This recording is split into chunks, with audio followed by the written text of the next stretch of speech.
Bonjour à toutes et à tous. Les écureuils U20 ont arraché leur ticket pour la Coupe d'Afrique des Nations Junior Égypte 2023 en se qualifiant pour la finale du tournoi UFOAB dans la soirée d'hier mardi à Niamey.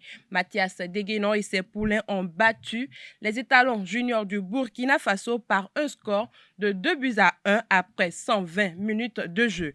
L'équipe nationale junior du Bénin jouera la finale du tournoi UFOAB contre le vainqueur de la seconde demi-finale entre le Nigeria et la Côte d'Ivoire. Le Bénin, après la Coupe d'Afrique des Nations juniors organisée en 2005, la qualification pour celle de 2013, disputera sa troisième CAN junior du 18 février au 12 mars 2023.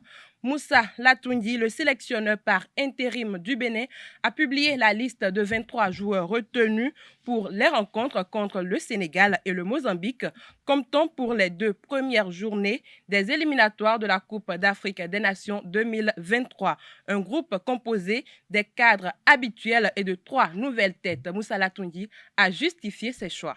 La liste des joueurs convoqués: Alagbe Satuné, Dandinou Marcel, Lukman Farou Moussa, Adenon Khaled, Adileou Moïse, Assogba Youssouf, Doremus Melvin, Kiki David, Roche Yohan, Tidjani Mohamed, Verdon Olivier, Adeoti Jordan, Ahrenvi Matteo, Bawa Salim, Dalmeda Sessi, Olaitan Junior, Tidjani Anan, Adigo Rian, Chibozo Ange Josué, Dossou Jodel, Mounier Steve,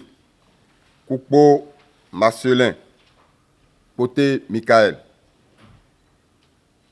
Segbe Azampo Désiré, Soukou Sebio et Tossin Ayegoun. Il faut essayer de rajeunir, je vais dire, de ramener les jeunes dedans déjà petit à petit. C'est ça qu'on vient de faire avec Tidjani. Et au milieu du terrain, il y a Salim Bawa. Avec le championnat qu'il est en train de faire, c'est énorme ce qu'il est en train de faire comme boulot avec Coton FC.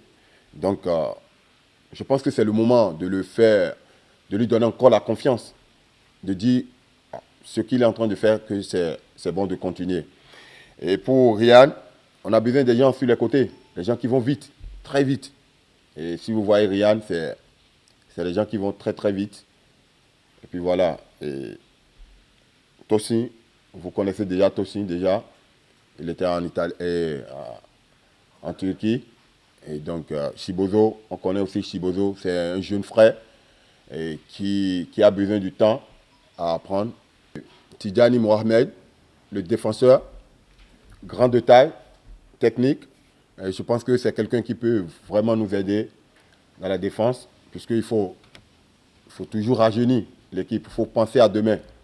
Donc, c'est ça que nous sommes en train de faire. Alagbe, actuellement, il ne joue pas dans son club. Dandinou, actuellement aussi, il ne joue pas dans son club. Lukman, il est en première division. Il est réserviste, mais il joue dans l'équipe réserve. Alagbe, il est toujours le numéro 1. Mais on a besoin des gens qui vont le pousser. On a besoin de concurrence. Donc, très tôt, quand Lukman il va venir, peut-être il va mettre le feu derrière pour que eux aussi, ça bouge. Donc, on a besoin de ça dans l'équipe nationale. Le sélectionneur intérimaire Moussa Latundi a également profité de l'occasion pour projeter sur les prochaines sorties du Bénin et aborder le sujet du staff technique du Bénin qui est désormais au complet. Vous savez, il faut commencer quelque part. Et dès qu'on a commencé par attaquer, ça a donné quelque chose. Et pourquoi retourner en arrière? Non. Je pense qu'on va toujours attaquer, puisque les spectateurs aiment le beau football et aiment qu'on marque des buts.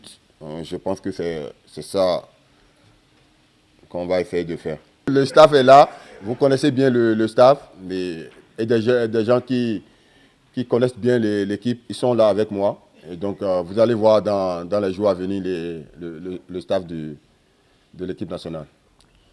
Nous sommes nombreux.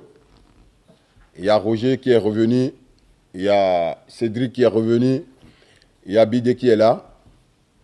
Et donc, je pense que c'est des gens expérimentés qui peuvent m'aider à faire le boulot. Donc, pour le moment, on ne peut pas dire directement que c'est telle personne qui est adjoint.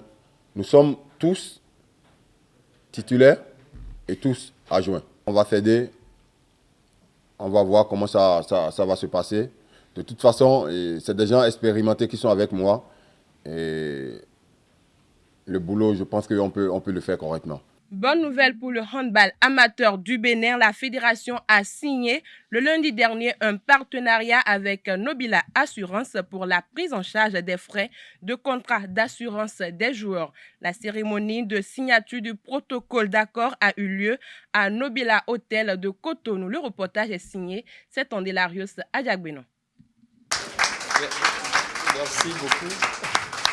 Par cette acte, la Fédération béninoise de handball et Nobila Assurance mutualisent leurs ressources pour garantir la prise en charge sanitaire des handballeurs amateurs lors des compétitions nationales statutaires. Les handballeurs savent ce que ça coûte à chaque équipe, surtout des équipes qui ont une centaine d'athlètes, c'est-à-dire en hommes, en dames, en catégorie d'âge, savent ce que ça coûte à chaque club de pouvoir assurer 100 voire 150 joueurs pour une saison.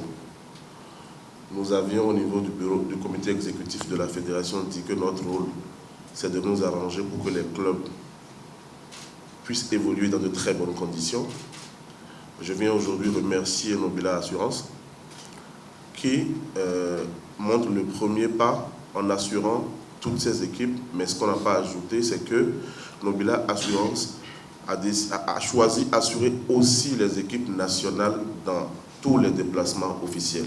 Nobila Assurance s'est engagée pour le développement du handball béninois car elle partage des valeurs communes avec son instance de gestion. Le sport contribue activement au développement d'une nation et donc le développement de la nation béninoise.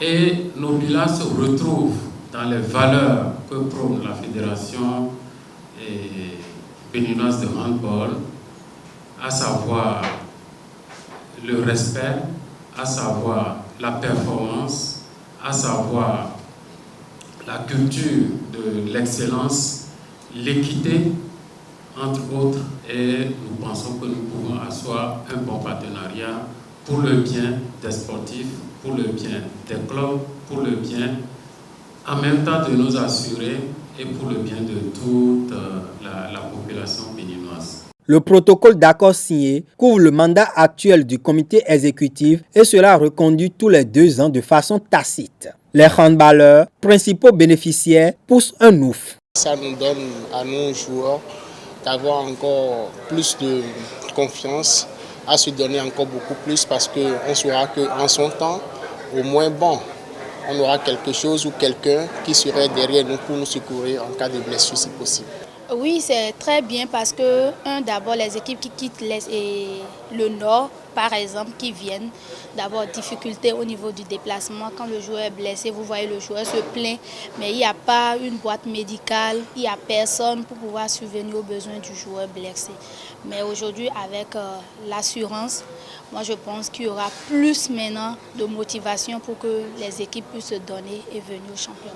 L'assurance des joueurs actée, la Fédération béninoise de handball et Nobila Assurance entendent élargir leur partenariat à d'autres domaines. On parle de basketball. Pour finir, le ministère des Sports et la National Basketball Association Région Afrique, NBA Africa, ont officialisé leur partenariat le mardi 17 mai 2022 à la salle Fleuve Jaune du ministère des Affaires étrangères et de la coopération.